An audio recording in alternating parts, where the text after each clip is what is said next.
Paz de Cristo amado, e seja muito bem-vindo. Eu sou o Jefferson Sarmento e este é o nosso canal. E aqui nós estamos sempre comunicando o Evangelho de maneira simples, sem ser simplório. Nesse vídeo, nós estamos nessa série de estudos sobre as lições da escola dominical. E você é muito bem-vindo, onde nós estamos estudando aqui sobre corpo, alma e espírito.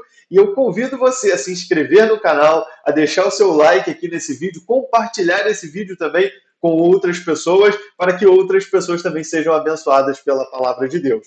Eu tenho dito sempre o seguinte: eu procuro trazer a lição de uma maneira bem simples, de uma forma bastante fácil de ser entendida, mas buscando sempre aprofundamento, simples sem ser simplório. E aqui você vai encontrar esse conteúdo trimestral, né? Durante todo esse trimestre, nós estaremos aqui compartilhando essas lições da escola dominical. Hoje, nós estamos falando da lição de número 6. É o último trimestre de 2025. Estamos estudando sobre corpo, alma e espírito nas lições da CPAD, a editora da Assembleia de Deus. E a lição de número 6, que será dada no próximo domingo, dia 9 de novembro, é a consciência, o tribunal interior. Eu quero deixar aqui mais uma vez o meu pedido para você se inscrever no canal. Já estamos aqui começando a ver as lições do próximo trimestre. A CPAD já anunciou que o próximo trimestre, né, que é o primeiro trimestre de 2026, terá como tema a Santíssima Trindade. E nós estaremos juntos aqui estudando essas lições também acerca da Trindade, se Deus assim o permitir. Se até lá Jesus ainda não tiver voltado, nós estaremos juntos aqui estudando a lição também no próximo trimestre. Também deixei aqui já durante a semana passada um vídeo sobre a reforma protestante. Depois, se você tiver um tempinho, é um vídeo curto, 10 ou 12 minutos, você vai lá, assiste, tem algumas informações sobre a contribuição ou as contribuições da reforma protestante para as esferas social, de democracia, liberdade, enfim, algumas influências que nós temos hoje são resultado da reforma protestante. Você depois assiste esse vídeo lá e nós vamos lançar mais conteúdos também sobre outros assuntos além da escola dominical. Muito bem, você já se inscreveu, você já deixou seu like, já compartilhou e agora nós vamos entrar efetivamente no estudo da lição, a consciência, o tribunal interior.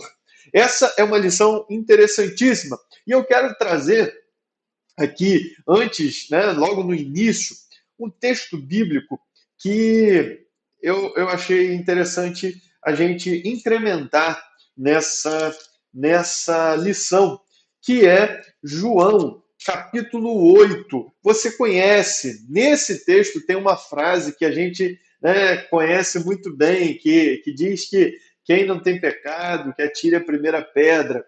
E esse texto trata exatamente sobre uma mulher que foi apanhada em adultério e foi levada até Jesus. E nós sabemos muito bem, né, que aqueles homens que acusaram aquela mulher de adultério, eles fizeram isso com a intenção clara de condená-la. Ele diz assim, ó, os escribas, em versículo 3 já, para a gente adiantar, então os escribas e fariseus trouxeram à presença dele uma mulher surpreendida em adultério, e fazendo-a ficar em pé no meio de todos, disseram a Jesus, mestre, esta mulher foi surpreendida em flagrante adultério. Na lei, Moisés nos ordenou que tais mulheres sejam apedrejadas. Aqui já demonstra a intenção clara desses homens, que era justamente de apedrejar aquela mulher. E aí eles colocam, e o Senhor, o que tem a dizer? Então, na verdade, eles estavam ali testando Jesus, eles estavam com a intenção de tentar o Senhor, de induzi-lo a erro, nós bem sabemos isso, mas eles claramente tinham a intenção de condenar aquela mulher, de que ela fosse efetivamente apedrejada. Mas Jesus, inclinando-se, escrevia na terra com o dedo.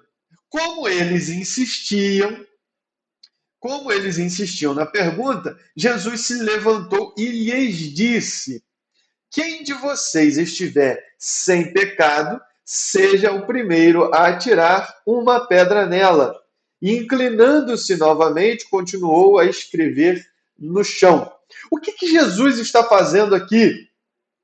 Jesus está fazendo com que eles olhem para dentro de si e a atuação da consciência desses homens levaria a uma decisão. E olha o que acontece no versículo 9.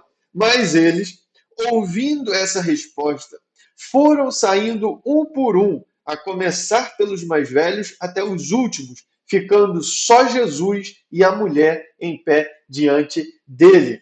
A mente, a consciência daqueles homens os acusou. Eram prisioneiros de uma consciência culpada. Eles eram prisioneiros de uma consciência culpada. É por isso que eles não atiraram pedras naquela mulher. É porque eles traziam na sua própria consciência a culpa pelos seus pecados. E quando Jesus faz essa afirmação de que cada um deveria, em outras palavras, avaliar a si mesmo, e se não tivesse pecado, então que fosse atirada a primeira pedra, que fosse o primeiro a atirar pedras. Eles olham para dentro de si e, num autoexame, no exame de sua própria consciência, eles constatam de que não poderiam atirar pedras naquela mulher. Então, a consciência nada mais é do que o tribunal moral de Deus dentro do homem. É ali que Deus direciona acerca do que é certo e errado. Na consciência, não precisa de pregador, não precisa de profeta, não precisa de revelação. Na consciência, não há outra voz a não ser a voz de Deus falando ali na consciência. E ali, efetivamente, o Espírito de Deus fala para você o que está errado, o que está certo, onde está errado e onde está certo, no que você acertou ou no que você errou, naquilo que Deus aprovou e naquilo que Deus reprovou. Então Deus ele fala na nossa consciência. E lá não precisa, como eu disse, de profeta, de pregador, de revelação da irmã fulana de tal. Não, ali é você consigo mesmo e com o Espírito de Deus. E aí, se a tua consciência te condena, talvez seja exatamente uma forma de Deus mostrar para você que você está no caminho errado, que não é o que Deus quer para a tua vida. Talvez seja uma forma de Deus te alertar sobre o caminho que você está tomando, sobre as decisões que você está tomando na vida, para te corrigir e te levar para o caminho certo, para o caminho que Ele quer, para o caminho da prudência, da obediência e exatamente daquilo que o Senhor Deus pretende para a tua vida. Os acusadores largaram as pedras, não porque alguém os impediu, eu estou falando dos acusadores daquela mulher, né? Os acusadores daquela mulher largaram as pedras não porque alguém os impediu, não porque Jesus mandou que eles largassem as pedras, mas porque a consciência deles falou mais alto. E tem horas que não precisa de pregação, de revelação, nem de aviso. A voz de Deus na tua consciência, a voz que te corrige, está aí dentro, está dentro da consciência. É a consciência te incomodando, pode ser Deus te dizendo: esse caminho não é para você. Então vale a pena considerar isso, e é sobre isso que nós vamos falar na aula de hoje. Aqui na nossa igreja, aqui em Itaboraí, no campo de Cabo Sul, havia um pastor antigo que dizia, segundo os mais antigos, que ele dizia isso, que a consciência é a campainha do espírito. Então, a consciência nos leva a refletir. É exatamente onde o Espírito de Deus, ele aciona, ele acende um alerta. O comentarista coloca aqui que é como se fosse um sensor. Lá na introdução ele fala sobre isso. Quem dirige, quem conduz o veículo, sabe que tem que ficar atento às informações que aparecem no painel do carro. Por exemplo, acende lá a luz da injeção, a luz do óleo, a luz da temperatura. São indicações de que algo não está certo, de que o carro está com algum tipo de problema. E o ideal é você parar, levar para um mecânico e corrigir a falha, corrigir o problema antes que o dano seja maior. Eu tive um gravíssimo problema não muito tempo atrás, porque meu carro ele não informa a temperatura da água. ele só acende a luz quando a água ferveu. E quando acendeu e ferveu e eu parei o carro, já tinha queimado a junta do cabeçote, já tinha misturado água com óleo do motor, tive que fazer, o cabeçote teve prejuízo. Veja como que é a importância do sensor, a importância de estar atento às informações. E é exatamente nesse sentido que nós temos a consciência. É onde o Espírito de Deus, ele aponta e ela aciona o sensor de que a nossa conduta, a nossa fala, as nossas ações, as nossas atitudes podem estar erradas, equivocadas e sendo reprovadas por Deus. Razão pela qual nos cabe exatamente rever, nos cabe parar e avaliar e retomar a rota para o caminho certo. A consciência de Pedro, por exemplo, ela foi acionada quando o galo cantou. E ali, depois de ter negado 3 vezes o Senhor Jesus, o galo cantou e a consciência de Pedro, como um sensor, lembrou-se daquilo que o Senhor Jesus já havia dito para ele anteriormente e ele saiu dali afetado, né? Saiu dali chorando amargamente. Cada um pode certamente dizer da sua própria experiência. Cada um certamente tem uma experiência para contar com aquilo que já aconteceu com você na sua consciência, nesse tribunal interior que Deus estabeleceu no ser humano. A consciência, portanto, conceituando aqui, nada mais é, ou traz o sentido de concordar com um princípio estabelecido no interior do ser humano. Então, é algo que está intrínseco dentro do ser humano, né? Perdão aí pela redundância, mas é algo que está dentro do ser humano e atua no sentido de que há um princípio que foi estabelecido por Deus e implantado, inserido no homem. E as ações do homem, os pensamentos, as atitudes são julgadas por esses princípios, concordando ou discordando, aprovando ou reprovando. Então, o funcionamento da consciência é nesse sentido. Agora, vale dizer o seguinte: a consciência foi afetada pela queda. A consciência foi afetada pelo pecado. Eu já disse isso aqui nos vídeos anteriores, que o pecado afetou a totalidade do ser humano. Alma, né, que nós estamos falando aqui, dentro da consciência, afetou o corpo e afetou o espírito. Então, o ser humano foi afetado de uma forma integral, de uma forma total. A totalidade do ser foi afetada pelo pecado. E, em razão disso, a consciência ela se tornou falível. Se antes a consciência era sempre voltada para o bem, para as coisas boas, para a perfeição, porque havia um estado de perfeição no qual o homem estava inserido, foi rompido pelo pecado, então essa consciência também foi afetada pelo pecado e, portanto, ela é falível. E aí o que a gente precisa fazer? É manter a consciência iluminada pela palavra e pelo Espírito. Pela palavra e pelo Espírito. A gente precisa manter uma vida iluminada pela palavra. A palavra de Deus tem que raiar, tem que brilhar em nossa vida, inclusive na nossa consciência. E ela deve ser guiada pelo Espírito de Deus. Para isso, é essencial uma vida de oração. Porque na oração, meu irmão, na oração é onde Deus trabalha no homem. A oração, às vezes, as pessoas pensam que oração é falar com Deus pedindo, pedindo, pedindo e pedindo. E aí a única coisa que faz é realmente pedir. Só que a oração é o momento em que Deus trabalha no ser humano. É o momento que Deus corrige condutas do homem. Porque na hora que nós dobramos os nossos joelhos, ou, enfim, estamos em pé, ou seja como for que nós estivermos orando, mas quando nós oramos, vamos falar aqui de dobrar o joelho, tirar aquele tempo realmente de oração, quando nós dobramos os joelhos e colocamos a nossa vida diante da presença do Senhor, começamos a contemplar a santidade de Deus, a perfeição de Deus, sabe, toda a santidade que envolve o Senhor, e nós começamos a olhar para nós mesmos, nós começamos a lembrar dos nossos erros, das nossas falhas, dos nossos pecados. A consciência começa a trabalhar de uma forma muito mais intensa. Nós nos lembramos das ofensas que nós eventualmente lançamos contra alguém, sabe? Aquilo que nós falamos que ofendeu, que entristeceu. Tudo isso é pontuado quando nós estamos orando. Quando nós nos lançamos na oração, tudo isso é colocado realmente em xeque. E aí há a oportunidade para a gente poder fazer uma análise da consciência, confissão dos nossos pecados, com o reconhecimento dos nossos erros e também a oportunidade para alcançarmos o perdão da parte de Deus. Agora, como eu disse, essa consciência é afetada pelo pecado. E muitas vezes a consciência ela quer continuar acusando pecados que já foram confessados e perdoados.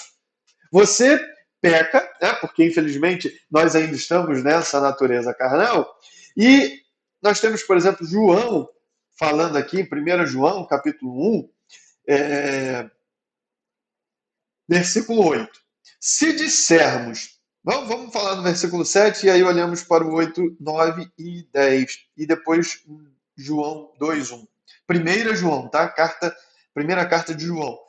Se andarmos na luz como ele está na luz, mantemos comunhão uns com os outros e o sangue de Jesus, seu Filho, nos purifica de todo pecado.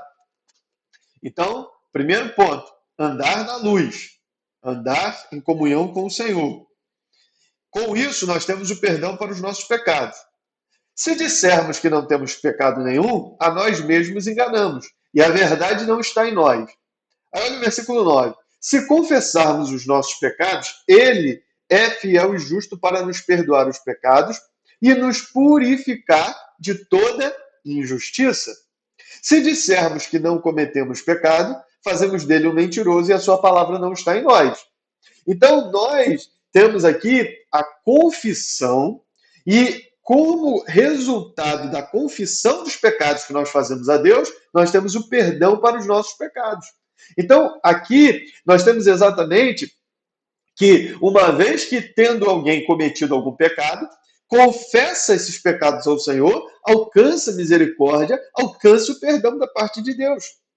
Porque ele é fiel e justo para nos perdoar os pecados e nos purificar de toda injustiça. Meus filhinhos, escrevo-lhes estas coisas para que vocês não pequem. Mas se alguém pecar, temos advogado junto ao Pai, Jesus Cristo, o justo. Ele é a propiciação pelos nossos pecados. Então, o Senhor, ele perdoa os nossos pecados quando nós os confessamos a ele. Mas a consciência afetada pela natureza pecaminosa pode nos levar a uma atitude acusativa desses pecados que já foram perdoados. Olha o que o mesmo João, na carta, também na primeira carta, no capítulo 3, versículo 20, diz: pois se o nosso coração nos acusar, Deus é maior do que o nosso coração e conhece todas as coisas. E aqui, o que eu quero dizer? É porque, às vezes, a consciência afetada pela natureza pecaminosa faz acusações que são indevidas. Faz acusações de pecados que já foram confessados. E o coração ele é enganoso. Assim, assim diz Jeremias 17:9, né? Que o coração do homem é perverso, é enganoso. E nós temos exatamente que ter isso em mente, no sentido de que o coração, né, afetado pelo pecado, e ali, no funcionamento dessa consciência, pode levar à acusação de pecados que já foram perdoados. E as pessoas, às vezes, se martirizam sabe, já confessaram, já pediram perdão, Deus já perdoou, mas a consciência continua acusando esses pecados, essas culpas, e nós precisamos nos libertar disso. Se o coração nos condena, maior é Deus. Ou seja, se você já confessou, já pediu perdão, Deus já perdoou, já abandonou esses pecados, meu irmão, não deixa você viver como prisioneiro de uma consciência culpada. Pelo contrário, desfrute da liberdade que há no perdão de Cristo Jesus. Então, é preciso ter cuidado com a consciência, porque o diabo ele pode se aproveitar dessas situações para nos acusar e nos tirar a confiança de entrar na presença de Deus. Agora, meu irmão, eu quero te dizer isso, uma vez que você confessou os seus pecados ao Senhor, pediu perdão e Deus já te perdoou, não permita viver uma vida sendo acusado pela sua consciência. Desfrute da liberdade e do que há no perdão de Cristo Jesus. Eu fico impressionado com o apóstolo Pedro, que negou Jesus. Pedro negou. A Bíblia deixa isso muito claro. Ele não só negou, ele sabe, quase que se desconjurou de ser taxado como um dos discípulos do Senhor Jesus. Ele praguejou. Só que a consciência o acusou, ele saiu para chorar amargamente. Jesus tratou com Pedro, ele teve os seus pecados tratados, ele teve o perdão dos seus pecados e, por fim, ele foi completamente restaurado. No capítulo 3, ele está pregando para os judeus e ele fala o seguinte: vocês negaram o santo e o justo e pediram que fosse solto um assassino. Vocês negaram. Veja, ele encara os judeus, mesmo ele tendo negado, ele encara os judeus e ele fala o seguinte: vocês negaram. Isso aqui é interessante porque Pedro, ele encara os judeus porque o seu pecado de negar a Cristo já havia sido tratado, perdoado e ele já havia sido restaurado.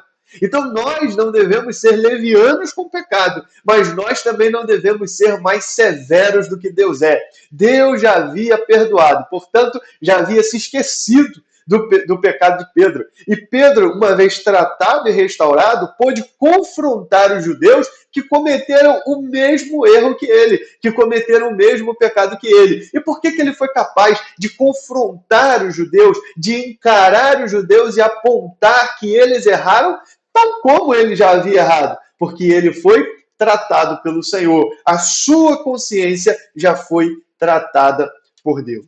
Muito bem. Então, nós temos aqui essas introduções, essas considerações iniciais que nós tínhamos a fazer acerca da consciência e dizer o seguinte, mais uma vez, Deus já te perdoou pelos pecados que você, arrependido, confessou diante do Senhor. Não viva se martirizando por conta disso, viva uma vida plena na presença de Deus e até mesmo utilize o seu testemunho para tratar de outras pessoas que, de repente, estão indo para o caminho do erro, tal qual você já foi, tal qual você já experimentou, mas Deus já te tratou, Deus já te restaurou, e é a oportunidade de você utilizar isso como uma forma de edificar pessoas através do testemunho de restauração da sua vida. Amém? Vamos continuar aqui. Leitura bíblica em classe. A nossa leitura bíblica está em Romanos, capítulo 2, versículos 12 a 16. E aqui, esse texto ele é muito profundo para a gente falar em tão pouco tempo.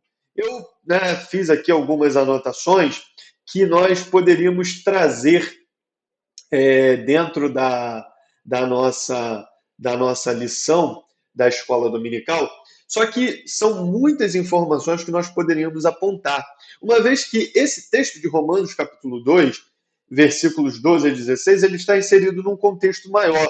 Se nós observarmos, Romanos é uma das cartas mais profundas do apóstolo Paulo e é um tratado teológico profundo sobre justificação pela fé, sobre a situação do homem sem Deus. E esse capítulo 2, ele está num contexto maior, que nós poderíamos dizer, que começa no versículo 18 do capítulo 1. Então, é Romanos 1, 18 em diante, até o capítulo 3, versículo 20, onde Paulo aponta o pecado de todo mundo. Primeiramente, no capítulo 1, do versículo 18 até o 32, Paulo fala sobre os pecados dos gentios. Depois, no capítulo 2, Paulo fala sobre o pecado dos judeus. E aí, depois, Paulo fala sobre o pecado de toda a humanidade. Ou seja, Paulo diz, os gentios são pecadores, os judeus são pecadores e todo mundo é pecador. Então, ele apresenta o seguinte, os gentios são culpados, os judeus são culpados, o mundo todo é culpado. Para depois, então, ele chegar na conclusão no fechamento desse tópico, ao dizer, então, que a justificação é somente por meio do Senhor Jesus. E esse é o poder do evangelho. É por isso que o justo, ele vive da fé. Mas ele aqui, então, no capítulo 1, a partir do versículo 18, ele mostra que o mundo gentio, ele é culpado. E é interessante porque Paulo, ele traz uma ideia que contraria a ideia geral, talvez, da chamada ciência. Porque a ciência aponta que o homem, né, foi um processo de evolução lá dos primatas, e aí o homem foi evoluindo para um ser de um ser irracional para o homem das cavernas, né, o homem pré-histórico, e aí evoluiu até que se tornou aí o Homo sapiens, enfim. Mas quando nós observamos de fato a narrativa bíblica, e é o que Paulo diz, não se trata de uma evolução, mas de uma involução. Porque o que Paulo diz, e é exatamente o que o Gênesis diz, o homem foi criado perfeito, em perfeição, perfeitamente inteligente, racional, perfeitamente moral, só que o homem se degenerou por causa do pecado. O homem, ele não é a evolução de um animal primata para um ser desenvolvido, racional e inteligente. Ao contrário, o homem, ele era o ser que dominava, como nós já vimos aqui nas lições anteriores, e ele mergulhou e se tornou pior do que todos os animais. Ele se rebaixou a ponto de, como Paulo diz aqui, fazer dos animais os seus deuses. Então, o homem que foi criado numa superioridade aos demais seres criados por Deus, agora se rebaixa a ponto de fazer dos animais, sobre os quais, pelo mandato que Deus lhe deu, ele deveria dominar, ele faz dos animais os seus próprios deuses. Pois o homem fez para si deuses com imagens de ratos, de insetos, sabe, de toda sorte de animais. Então, Paulo, ele aponta aqui a degeneração do mundo, aqui do 1:18 até o 32, do mundo gentílico, mostrando aqui que, na verdade, o homem, ele começa a sua história conhecendo a Deus, mas ele abandonou e rejeitou a verdade, e, portanto, rejeitou o próprio Senhor. E diz o texto aqui que eles suprimiram, eles retiveram a verdade. Isso aqui ele está falando do retrato de toda a humanidade. E permitiu, portanto, que a operação do erro se tornasse de forma a conduzir o homem. E aí Paulo prossegue mostrando que essa recusa, ela vai avançando, não só recusando a verdade de Deus, mas também de honrá-lo. Só que o homem, ele tem uma necessidade de adorar. Ele tem uma necessidade de procurar a quem adorar. E aí ele primeiro transforma o homem em Deus e depois ele cria deuses semelhantes até mesmo aos animais. Agora que esse homem está na idolatria, ele também avança para a imoralidade. Depois de uma autodeificação, ou seja, de se tornar Deus, ele diz aqui, né, tendo o conhecimento de Deus, eles não glorificaram como Deus, nem lhe deram graças, pelo contrário, se tornaram nulos em seus próprios raciocínios, tornando-se, dizendo que eram sábios, ou seja, uma crítica aqui também, né, à filosofia grega, dizendo que eram sábios, dizendo que eram filósofos, se tornaram tolos e trocaram a glória do Deus incorruptível por imagens semelhantes ao ser humano, ou seja, o homem se tornando Deus, mas também às aves, aos quadrúpedes e aos répteis. E em razão disso, Deus os entregou. E como consequência dessa entrega, ou seja, Deus os deixou à própria sorte, talvez Paulo aponta isso aqui numa argumentação, no sentido de que talvez assim o homem se lembrasse de como era com Deus e de se voltar para Deus. Mas pelo contrário, aí mesmo que eles se entregaram a todo tipo de torpeza, todo tipo de pecado, todo tipo de miséria, não só de si mesmo, como também incentivando que outras pessoas o fizessem e aplaudindo. E Paulo traz aqui uma lista com diversas transgressões. Né? São aqui incontáveis transgressões, mostrando, portanto, a degeneração total dos gentios e do homem de uma maneira geral. Nós que lemos, né, teologia reformada, apesar de sermos pentecostais, eu leio também teologia reformada. E aqui nós temos o retrato daquilo que os reformados gostam de chamar de depravação total. Nós assembleanos também entendemos pela depravação total do homem, mas isso é uma matéria muito acentuada dentro do círculo reformado, e esse texto aqui mostra exatamente essa depravação total do ser humano. E aí, no capítulo 2, talvez os gentios, né, sendo acusados dessa forma, levassem os judeus a aplaudir e falassem: Paulo, isso aí que você está falando é verdade. Porque eles desprezavam, os judeus desprezavam os gentios e procuravam manter-se afastados dele. Mas é exatamente por causa dessa atitude julgadora dos judeus que Paulo diz que eles também estão tão culpados e são tão condenáveis quanto os gentios. Eu imagino que quando eles leram o versículo 11, né, porque Deus não trata as pessoas com parcialidade, ou em outras traduções, Deus não faz acepção de pessoas, isso deve ter deixado os judeus de cabelo em pé. Porque eles tratavam os gentios como sendo inferiores e eles como sendo superiores. Mas Paulo está mostrando que daquelas transgressões que ele aponta ali do versículo 29 até o 31 ou 32, alguém sempre acaba se encaixando nela. Ele fala aqui, injustiça, perversidade, avareza, maldade, inveja, homicídio, discórdia, engano, malícia, difamadores, caluniadores, inimigos de Deus, insolentes, arrogantes, orgulhosos. Meu irmão, isso aqui, são diversas ocasiões em que nós nos enquadramos em alguma dessas situações. Até porque, minha gente, tem pecado que é na carne, mas tem pecado que é do espírito. Há filhos pródigos, mas também há filhos mais velhos que estão dentro, né, de casa, dentro da igreja, mas estão com o coração longe de Deus. Então é isso que Paulo está mostrando, que os gentios eram culpados, mas os judeus também eram culpados. E pelo fato deles terem sido judeus escolhidos como povo especial de Deus, a responsabilidade deles era muito maior. E aí Paulo ensina que, por mais que a salvação seja pela fé, Deus também julga as obras de cada um. Ele julga de acordo com as ações. E aqui Paulo ele trata dos atos coerentes na vida de uma pessoa, do impacto total do seu caráter e da sua conduta. Você vê, por exemplo, Davi, Warren Wiersbe, um teólogo, comentarista bíblico, ele trabalha esse texto trazendo a imagem, por exemplo, de Davi e Judas. Davi, por mais que tenha cometido pecados terríveis, a tônica geral da sua vida foi de obediência a Deus. Ele, apesar de ter cometido algo terrível na sua vida, ele obedeceu a Deus de uma forma geral. Judas, por outro lado, confessou o pecado e até deu dinheiro para a construção de um cemitério para estrangeiros, mas a tônica geral da sua vida foi de incredulidade e desobediência.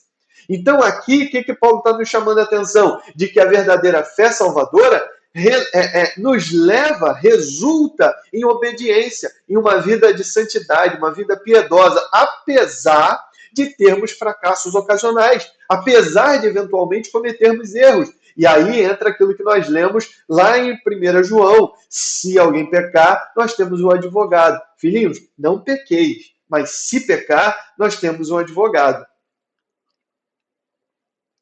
E aqui, para a gente fechar essa leitura bíblica, nós temos os versículos que estão exatamente na lição.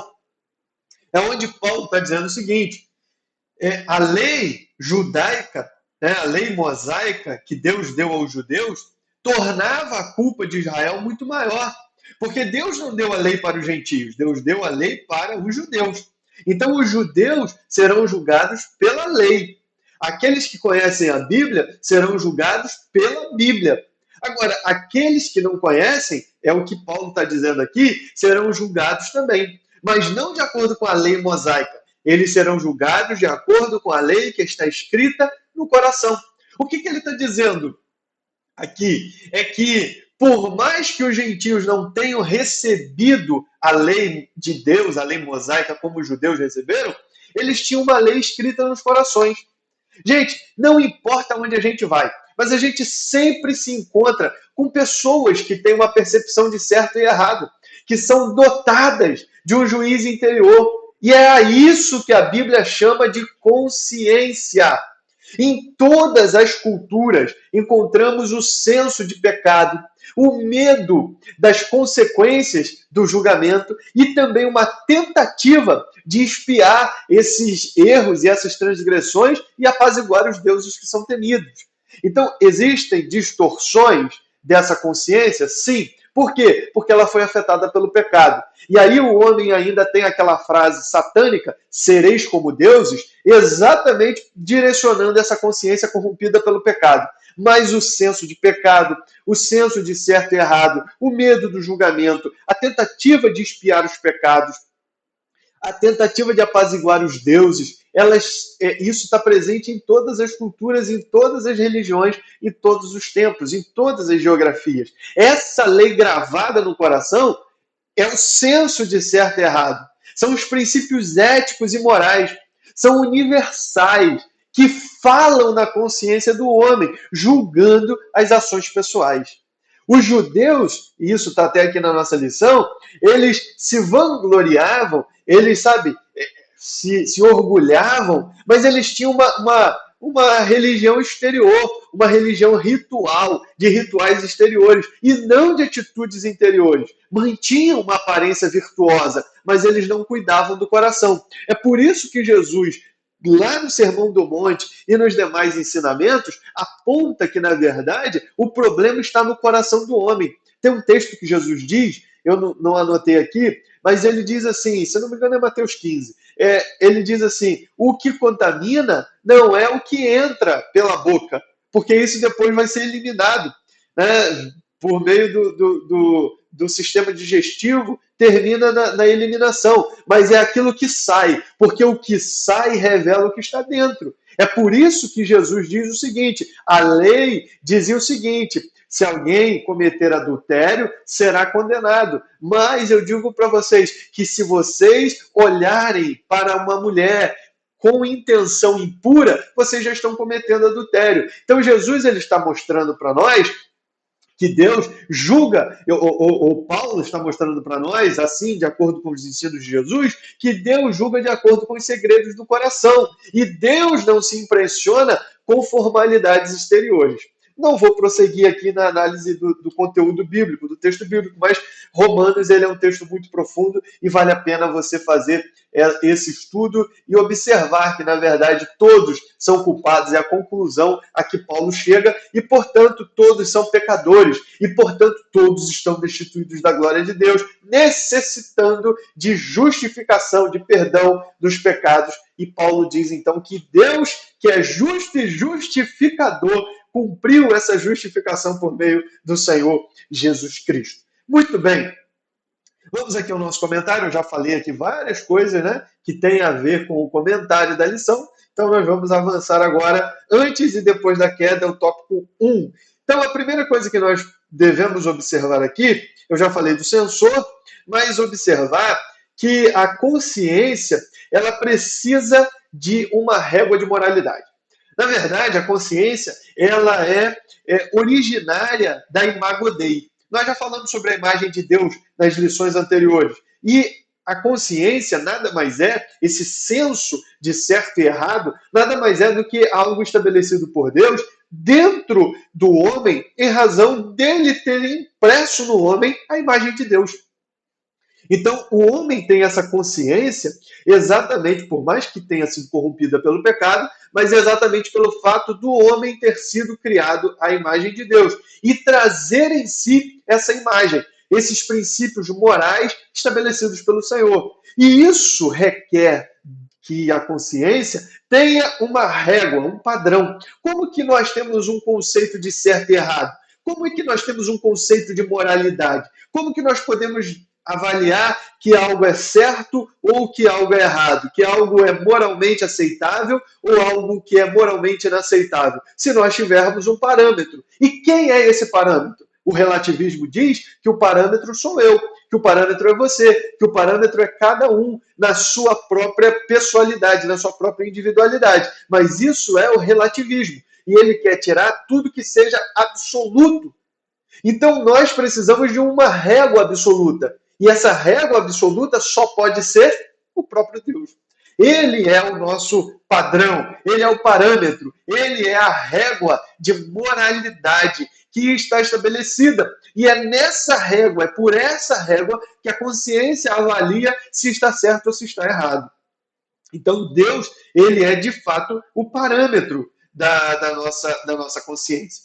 E a consciência, ela faz aí uma função, muitas vezes, acusativa, o que pressupõe a indicação de uma conduta.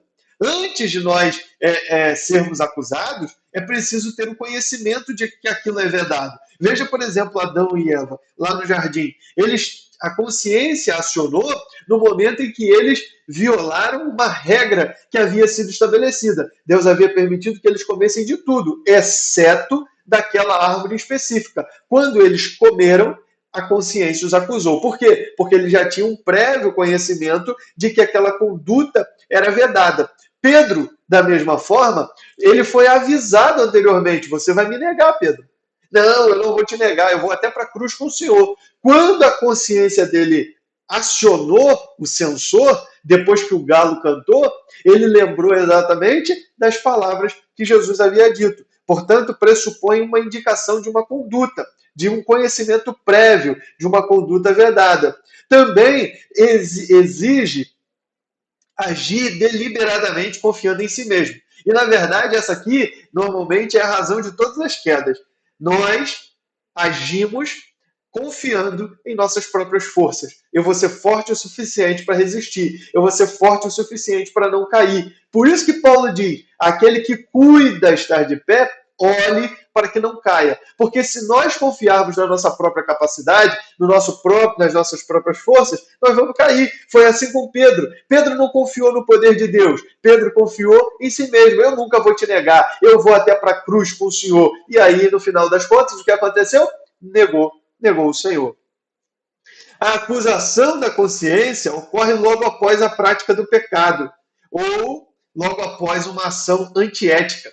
Uma vez que o pecado é consumado, seja no pensamento, seja numa fala, seja numa ação efetiva, mas na hora que isso é consumado, é exatamente aí que a consciência entra em cena e acusa e traz essa acusação. Agora, o sentimento que a consciência nos traz vai muito além de culpa.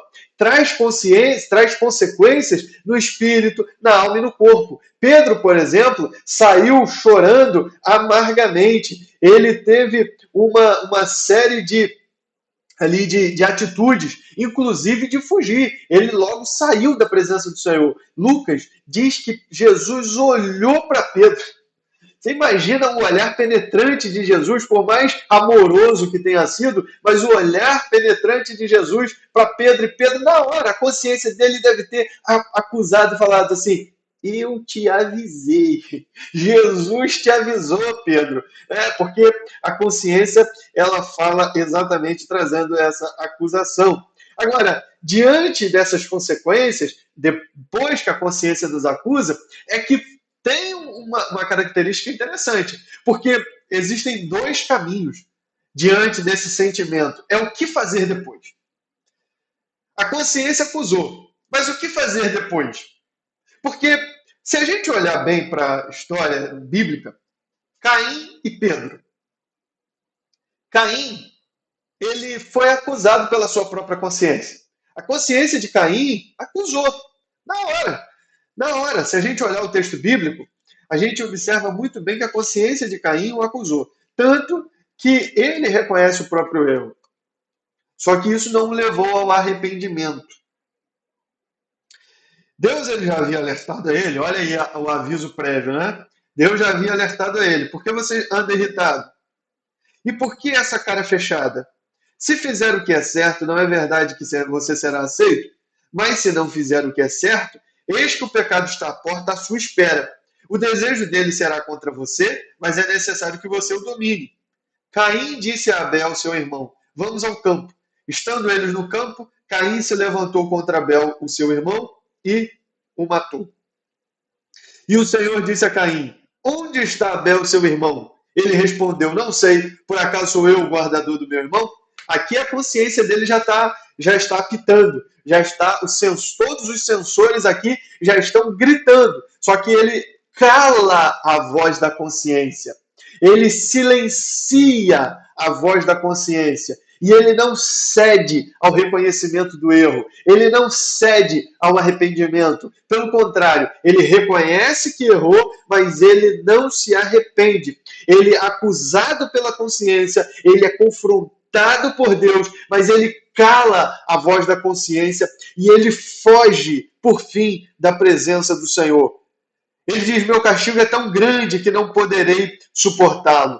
E eis que hoje me expulsas da face da terra e da tua presença terei de me esconder. Serei fugitivo e errante pela terra. Quem se encontrar comigo me matará. Veja, ele assumiu a culpa, assumiu o julgamento de Deus, mas não foi capaz de dar lugar à voz da sua consciência e apresentar arrependimento. Por fim, diz que Caim saiu da presença do Senhor e Caim se retirou da presença do Senhor. E mais à frente diz também que ele edificou uma cidade com a intenção, logicamente, de se esconder e de se sentir protegido. Então veja que ele carregou a culpa e viveu atormentado. Ele foi uma pessoa que teve uma vida de tormento pelo resto da sua existência, exatamente porque ele não cedeu à sua consciência, não se arrependeu. Pedro, por outro lado, ele sai chorando amargamente. E depois Jesus o procura, da mesma forma que Deus procurou Caim. Deu a oportunidade de Caim viver o arrependimento e não o fez. Mas Pedro aproveita a oportunidade, ele reconhece o seu erro, ele confessa os seus erros diante do Senhor e ele alcança misericórdia, perdão e restauração. Estou falando de Pedro, tá? Pedro, ele foi restaurado. Então, nós observamos, portanto, que o que fazer depois que a consciência aciona é tão importante quanto ter uma consciência iluminada pelo Espírito Santo. Agora, essa consciência se direciona por meio de parâmetros. Que parâmetros são esses? São parâmetros locais, parâmetros geográficos ou parâmetros universais. Universais são aqueles que não mudam com o tempo, com o lugar. Por exemplo, a vida, o direito à vida, o direito à liberdade. Mas também existem aqueles que são relativos, que mudam conforme a época, a cultura e o lugar. E a consciência absorve esses parâmetros e passa a emitir juízos a respeito das nossas atitudes, conforme agimos, conforme falamos, seja em conformidade, seja em contrariedade, seja aprovando, seja reprovando. Se a nossa conduta é avaliada pela nossa consciência de acordo com esses padrões que estão internalizados. Emile Durkheim, por exemplo, um sociólogo, ele fala da consciência coletiva. Consciência coletiva, na visão de Durkheim, é como um conjunto de crenças, valores e sentimentos que são comuns a um determinado grupo, a uma determinada coletividade, a uma comunidade, a uma sociedade. E esse sentimento, essas crenças coletivas, sociais, elas moldam, elas trabalham o comportamento individual. Elas moldam o comportamento individual de acordo com as regras e os costumes do grupo. Então, isso, na visão de Durkheim, impõe ordem social, transmitida também pela educação, pela geração, né, de pai para filho, pela vida em sociedade. E isso guarda a ordem social. Agora, a consciência coletiva, e isso aqui, por que eu trouxe isso? Ela influencia a consciência individual. As crenças que são trabalhadas, e eu falei aqui sobre parâmetros relativos, o comentarista fala sobre isso, né? Também. Parâmetros relativos, eles trazem exatamente de acordo com o contexto, de acordo com a cultura, de acordo com a sociedade. E isso molda também o nosso comportamento individual. Por exemplo, as leis brasileiras moldam os nossos comportamentos. Existem cidades no Brasil onde, se o pedestre parar diante da faixa de pedestre, os veículos automaticamente param para aquele pedestre atravessar. Isso é um comportamento social, é uma consciência coletiva que foi internalizada no condutor do veículo, que pratica de acordo com a sua consciência. Mas tem lugar que não tem isso. Então, esses costumes, eles variam de acordo com a cidade. Eu estou usando aqui um exemplo bem básico, bem superficial. E essas leis e costumes surgem e se desenvolvem de acordo com o direito natural que o comentarista colocou aí, que era exatamente ou que são, na verdade, os princípios éticos, morais, universais, próprios da humanidade, e são esses princípios a base daquilo que vem a ser as leis escritas. Então, existem esses princípios, esses direitos, chamados de direito natural, independentemente de ter uma lei escrita. Na verdade, esses princípios, eles embasam aquilo que depois é positivado, aquilo que se torna o direito escrito, o direito organizado e positivo. E são esses princípios éticos e morais, que são universais, que dão ao homem o senso de certo e errado. Em qualquer cultura, em qualquer época, em qualquer lugar. Eles dão esse senso de certo e errado e eles têm, como eu já disse, como parâmetro o próprio Deus. É essa lei que Paulo diz que está escrita em nossos corações, como eu já falei aqui. Até mesmo quem nunca leu a Bíblia, que nunca ouviu falar de Jesus, tem algum conhecimento de senso moral, de certo e errado. Contudo, esse senso foi afetado pelo pecado. E aí a importância de nós cultivarmos uma consciência pura, sadia, por meio da leitura bíblica, da oração e uma intensa e íntima comunhão com Deus. No ponto 2, nós temos aqui o funcionamento da consciência. É interessante porque no direito brasileiro, com exceção do STF, desses abusos que nós estamos vendo aí cometidos por Alexandre de Moraes e assentidos pelos demais ministros, nós temos aqui uma separação. Nós temos o órgão acusador, né, no direito criminal. Nós temos lá a acusação, que é, em regra, né, do Ministério Público, a defesa, que é por meio de um advogado ou da Defensoria Pública, e nós temos o juiz, o tribunal, o órgão judicante. E, normalmente, quando, por exemplo, se envolve crimes contra a vida, existe um júri. Nos demais crimes no Brasil não tem isso. E aí não tem o júri. O júri só funciona para crimes dolosos contra a vida. E aí existe uma separação dessas três esferas: acusação, defesa e julgamento. Mas na consciência isso funciona no mesmo lugar. É a própria consciência que faz a acusação, que faz a defesa e também é ela que traz o julgamento. O pastor Elianai Cabral, ele fala que existem 4 tipos de julgamentos, 4 modos de julgamento pela consciência. Primeiro, ela não faz acepção de pessoas. Como ela está julgando a sua própria conduta, não existe acepção de pessoas, tá certo? Segundo, não aceita apelação. Não tem a quem recorrer. A sentença da consciência é irrecorrível, a não ser diante de Deus, porque Deus é quem nos justifica. Então eu já falei aqui, por exemplo, de 1 João capítulo 3, versículo 20, se o coração nos acusar, ou seja, se a consciência nos acusar, maior é Deus, tá certo? O seu julgamento, o julgamento da consciência, ele é absoluto, ele é irrefutável, especialmente quando é de um crente dirigido pelo Espírito Santo. Porque o Espírito Santo ele atua nesse julgamento junto da consciência. Ele julga também, em terceiro lugar, as ações mediante os fatos. Não existem suposições. A consciência conhece os fatos.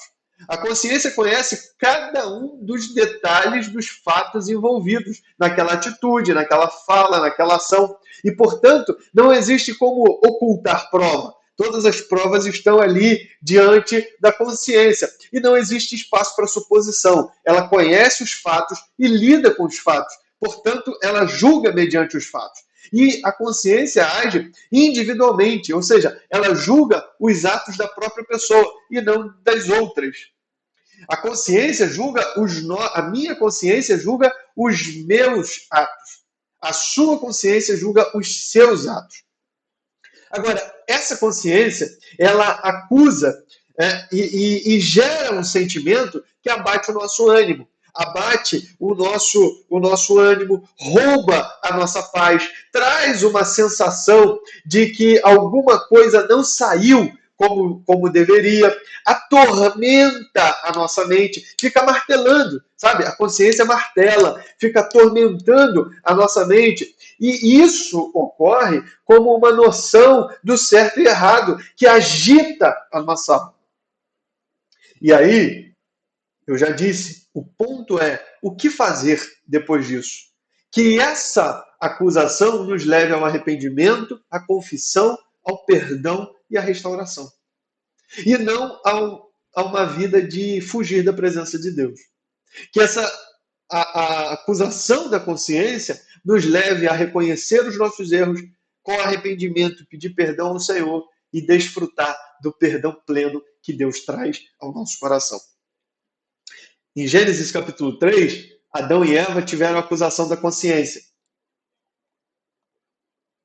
A acusação da consciência deles foi imediata. Tão logo eles comeram da árvore que Deus disse para não comer, na mesma hora a consciência os acusou. E quando Deus vem falar com Adão, Deus ele apela para a consciência de Adão. Onde estás, Adão? Adão escondido. Por acaso você comeu da árvore que eu disse para você não comer? E Adão está escondido. Quando a consciência dele está gritando, confrontada pelo Senhor, ele fala assim: ah, Senhor, de fato, mas foi a mulher que tu me deste. Na verdade, ele nem diz que ele pegou e comeu. Ele diz: a mulher que tu me deste, ou seja, está tentando se justificar, transferir a culpa. Só que, gente, não tem como aplacar a consciência transferindo culpa. A consciência continua gritando. A não ser quando existe aqui uma deturpação total da consciência, como nós vamos ver no último tópico, e já estamos chegando lá. Mas ele tentou ali se justificar e não teve jeito. E o problema disso é que a transferência de culpa se tornou a regra geral. E todo mundo tenta transferir a culpa de alguma forma. Só que o julgamento da consciência é implacável. E a transferência de culpa diante da consciência não resolve o problema.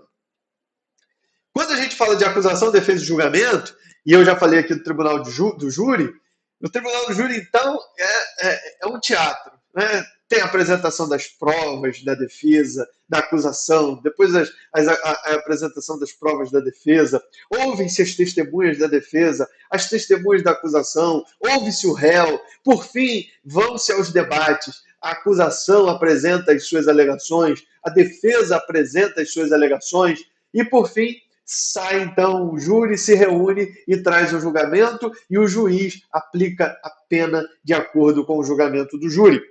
E existe ali, né, todo um teatro, todo um emblema, só que na consciência não é tão diferente. Na consciência existe esse debate. Quem nunca, né, passou pelo debate da consciência, da própria consciência? Existe ali, às vezes a gente perde até o sono, a consciência debatendo com a mente, buscando ali entender todas aquelas questões e debate com os pensamentos, debate com a lei moral que está impressa no coração, escrita no coração.